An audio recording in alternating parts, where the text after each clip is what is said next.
The Involvement4Access project, I think, has a very simple idea at its heart. That is, it's about bringing together patients and those working within NHS trusts to develop better models of improving and encouraging patient access to research that's being run through the NHS. The second aspect of that is actually about bringing trusts together with other trusts to share good practice and share learning and develop better models of patient access to research. And the third element is actually about digging a bit deeper and developing really good models, I think, of public involvement in patient access to research, both its design, its delivery, its dissemination and its measurement. What do we mean by patient access to research? Well, I think the most common definition that we put on patient access to research is about people taking part in clinical trials or other studies that are actually running in the NHS at any given time. And I would agree that's a very big part of what we're talking about. But I think there are other components of patient access to research which we need to improve our knowledge about, to help develop better models for, and to measure their success. The first of those is around engaging the public and engaging communities about what research is and the very fact that research is done within a particular NHS trust or near to where they live. I think many people may make that assumption, but it's clear from the survey work that we've done that many people really aren't aware of that fact, and they're also not aware of the fact that they might have the opportunity to take part in it as part of their care pathway. The second aspect of patient access to research, I think, is around knowledge transfer, and it's really about patients, clinicians and researchers sharing their respective insights. Those insights may actually help to underpin future research, but they actually may also help to improve the design and delivery of research being done within an NHS trust to, for instance, encourage greater participation within the community. And lastly, it's about truly working in partnership with patients, involving patients in the design and delivery of research so that it's of a better quality, it's more relevant, and it's meeting the needs of patients with conditions in the future.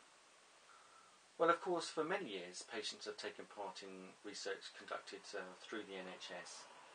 But I think it's only in the last 12 months that we've seen it being given the priority it deserves. And there's a combination of reasons for that. The first, of course, we have new duties under the Health and Social Care Act 2012, new duties on all local NHS organisations to promote and advance research, which is bringing it to the front of house for many NHS trusts.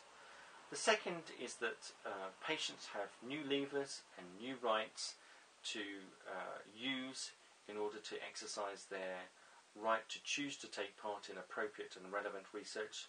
We have a revised NHS constitution that's being consulted on at the moment.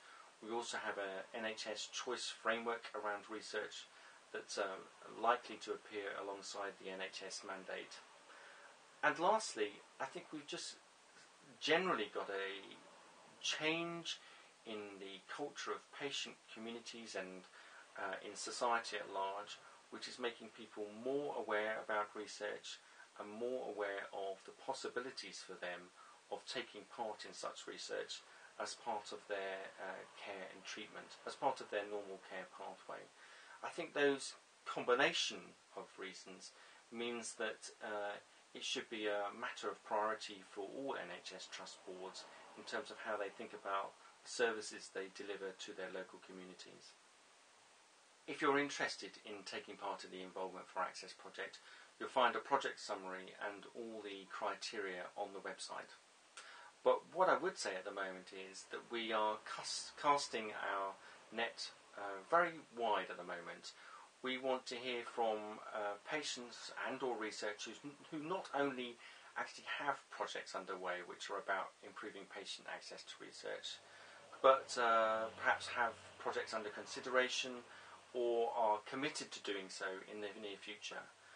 we want to and recognise the fact that by bringing together people who are perhaps further on the line with those who are just beginning, we can actually get a really very strong cross-fertilisation of ideas and learning and good practice that's going to be of benefit to everyone. So please do look at the Criterion project, and if you're in any doubt about whether you are eligible or not, what I would say is, of course, you can talk to the team here, but please, I would go ahead and put in your registration, and hopefully you'll be joining a very vibrant network of people who are going to be working on what I think is going to be an extraordinarily important priority for the NHS in the coming months and years. Thank you very much for listening to me.